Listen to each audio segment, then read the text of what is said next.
Hello everybody. Next up we return back to domestic league action where we'll play host to Newcastle United. Kick off on Sundays at 2 p.m. and weather is forecast to be unseasonably hot. So drink plenty of fluids, like you weren't going to do so anyway. So the Geordies then, who we must remember are not at all owned by Saudi Arabia. Oh no, they are owned by the country's public investment fund, which is largely under the control of Mohammed bin Suleiman. And it's just completely coincidental that MBS, as he is known, is a Saudi crown prince and also their prime minister, who has spoken openly about the billions invested by PIF bringing growth to his country. But the authorities over here are satisfied by the legally binding assurances given by not Saudi Arabia, which makes me want to call up the Premier League and ask them for their bank details if they're that gullible. This season, following the opening day 5-1 demolition of Villa, they suffered a bit of a glitch, losing to Man City away 1-0, and then succumbing to a late goal to cheating whingers Liverpool, who whined incessantly about the perfectly correct sending off of Van Dijk in that match. And to a certain degree, one might expect the defeat against Man City. However, according to a conversation I had not 30 seconds ago with a good Geordie pal of mine, the defeat by the whingers was possibly avoidable, with the substitutions of Isaac, Gordon and Tonali, with a shade under 20 minutes left, apparently handing the initiative to the visitors in the closing stages of that game.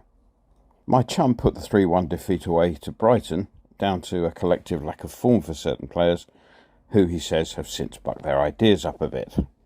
They have won 3 on the trot, beating Brentford 1-0 at home, hilariously sticking 8 past Sheffield United, who are thinking of suing Liverpool for copyright infringement over their constant moaning, and beating Burnley 2-0 last weekend, all of which has left them on 12 points in 8th place. That's 1 point and place behind us.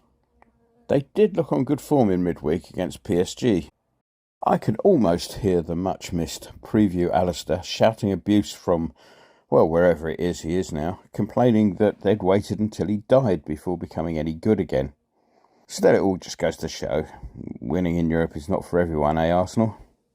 So, what did the petrodollars buy this summer? Well, Daisy tells me they brought in 6 players on permanent deals, though 2 of those were youngsters. And the first arrival of the summer, Yankuba Minte, a $6 million signing from Danish side OB, was immediately shipped out to Feyenoord on loan. Midfielder Sandro Tonali came in for a reported €70 million from Milan, a figure which, if correct, made him the most expensive Italian player of all time. Having a Geordie chant-friendly surname was a help to his bedding in, as did his bagging a goal in the opening day win over Villa. He's got 15 full caps for the Azzurri. Quite how serious our interest was in Harvey Barnes, if indeed it existed at all, I guess we'll never know. Certainly once the Saudi chequebook was waved in his general direction, he was unlikely to arrive anywhere other than Tyneside, where the Magpies paid $38 million to Leicester for his services. He gained his first England cap in the recent 3-0 win over Wales. He is, however, one of the few who won't look back on the trip to Bramall Lane with any sort of affection, picking up as he did a foot injury that will keep him out until early 2024.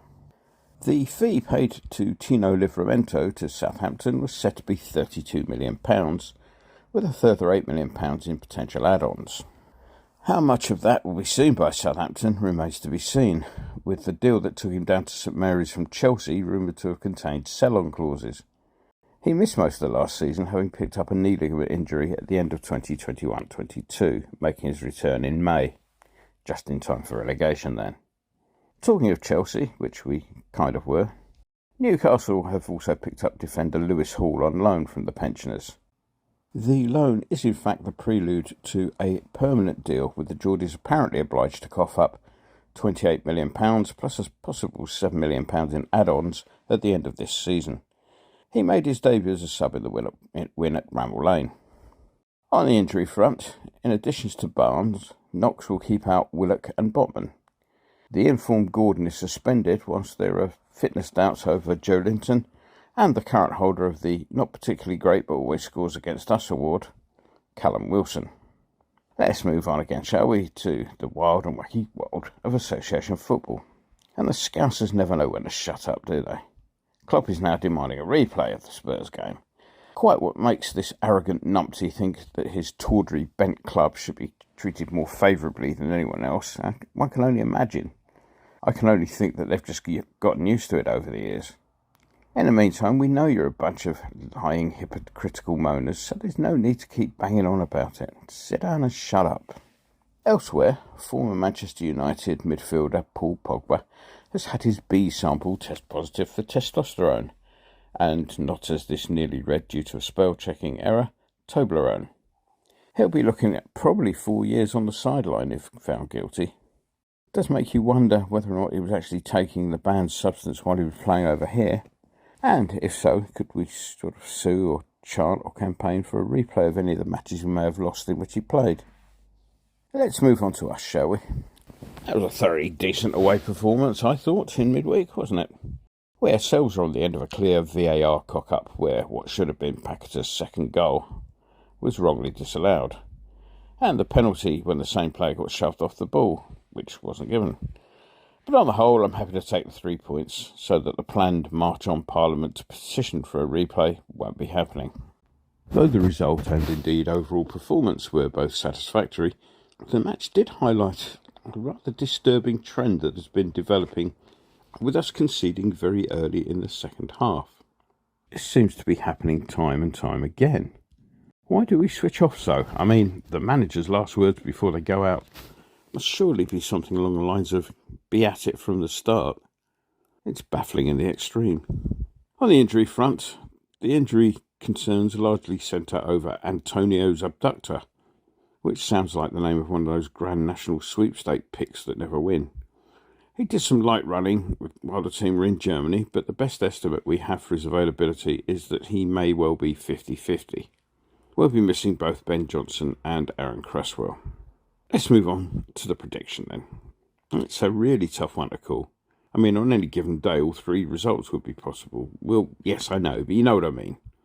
You could put the same sides out 3 days running and get 3 different results. They will, of course, have their tails up following Wednesday's so-called Champions League win, but there again, so will we. I'm therefore going to place my backside firmly on the fence for this one. The £2.50 I was going to spend on lighting a candle at the local church to pray for Liverpool in these difficult times for them will instead be spent on a wager for a draw. Shall we say 2-2 again, please, Mr. Winston? Yes, let's. Enjoy the game.